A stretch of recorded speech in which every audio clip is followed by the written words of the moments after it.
ములుగు జిల్లాలో మంత్రి సీతక్క పర్యటించారు. ములుగు, గోవిందరావుపేట, తాడువాయి మండలాల్లో పలు అభివృద్ధి కార్యక్రమాలను మంత్రి ప్రారంభించారు. పనులు పూర్తి చేసుకున్న సీసీ రోడ్లు, గ్రామ పంచాయతీ భవనాలు, పశువుల పాకలను మంత్రి ప్రారంభించారు. 2.34 కోట్ల రూపాయలతో తలపెట్టిన నూతన పనులకు మంత్రి సీతక్క భూమి పూజ చేశారు. గ్రామస్తులందరూ ఇక్కడికి వచ్చి స్వాగతం పలికినటువంటి మా అక్కలకు, మా అమ్మలకు, మా చెల్లెళ్లకు, మా పెద్దమ్మలకు అందరికీ, అదే విధంగా గ్రామ పెద్దలకు, యువకులకు, నాయకులకు, పత్రికా మీడియా సోదరులకు, నాతో పాటు ఇక్కడ ఉన్నటువంటి మన కలెక్టర్ గారికి, సభాధ్యక్షులు సంపత్రావు గారికి, అదే విధంగా చందర్ గారికి, మరి పిఎస్సి వైస్ చైర్మన్ సారంగపాణి గారికి, వేదిక మీద ఉన్నటువంటి మన డిఆర్డీఓ గారు, ఇతర అధికారులకు అందరికీ పేరు పేరున హృదయపూర్వక ఎంపీడీఓ, ఎంఆర్ఓ, డిఎస్పీ, సిఐఎస్ఐ అందరికీ పేరు పేరున నమస్కారాలు. మరి ఈరోజు పనుల జాతర అనేది 4-5 రోజుల నుంచి మనం స్టార్ట్ చేయడం జరిగింది, వారం రోజుల క్రితము. కానీ వర్షాలు రావడంతో అది బంద్ అయింది. మళ్లీ మన దగ్గర నుంచి మళ్లీ మొదలు పెట్టడం జరిగింది. ముఖ్యంగా మన పంచాయతీరాజ్ శాఖ నుంచి ఈ సంవత్సరం 22,200 కోట్లతోటి రాష్ట్ర వ్యాప్తంగా అంగన్వాడీ సెంటర్లు గాని, సీసీ రోడ్లు గాని, మరి గొర్రెలకు గాని లేదా ఆవులకు గాని, ఇతర పశువులకు షెడ్లు వేసుకోవడానికి కూడా వాళ్ళ కొంత లబ్ధి చేసే కార్యక్రమాలు, మహిళా సంఘాల రుణాలు, ఇవన్నీ కూడా మరి రూరల్ డెవలప్మెంట్ నుంచి కొన్ని పనులను మనం చేపట్టడం జరిగింది. ఈ రోజు ముఖ్యంగా మరి కొంతమంది లబ్ధిదారులకు ఒక్కొక్క 1,00,000 వరకు మాక్సిమం ఎంతమంది 10 మందికి ఈ రోజు ఒక్కొక్క 1,00,000 రూపాయల చొప్పున మరి గ్రామంలో అధికారులు సెలెక్ట్ చేయడం జరిగింది, వారికి ఇవ్వడం జరుగుతుంది.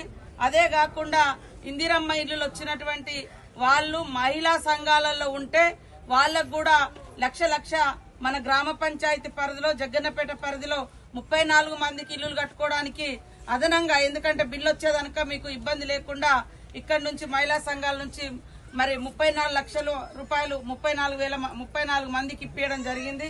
అటు చిన్నగుంటపల్లెలో ఒక 10 మందికి వాళ్ళు అడిగితే వాళ్ళు కూడా ఇల్లులు కట్టుకోవడానికి అదనంగా మరి అప్పులాగా మహిళా సంఘాల నుంచి 10 మందికి ఇప్పించడం జరిగింది. 2 కోట్ల వరకు ఈ గ్రామంలో మరి మన సంఘాలకు కూడా వడ్డీ లేని రుణాలు ఇవ్వడం జరిగింది.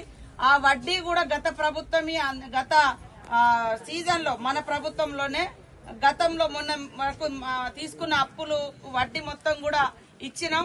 ఒక్క గ్రూప్ కే రాలేదంట. ఆ గ్రూప్ లో కూడా నేను అడిగినా, ఎందుకంటే వాళ్ళు కొద్దిగా రెగ్యులర్ గా డబ్బులు కట్టలేదంట. కాబట్టి మీరు రెగ్యులర్ గా డబ్బులు కడతా ఉంటే మీకు లోన్లు వస్తాయి, వడ్డీలు వస్తా ఉంటాయి.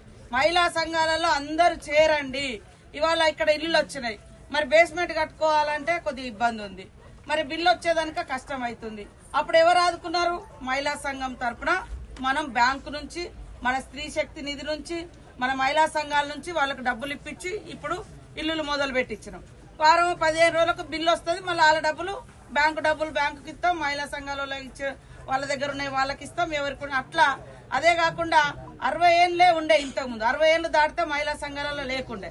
కానీ ఇప్పుడు 60 ఏళ్లు దాటిన వాళ్ళకు కూడా మహిళా సంఘాలలో సభ్యురాలుగా చేర్పిస్తున్నాం.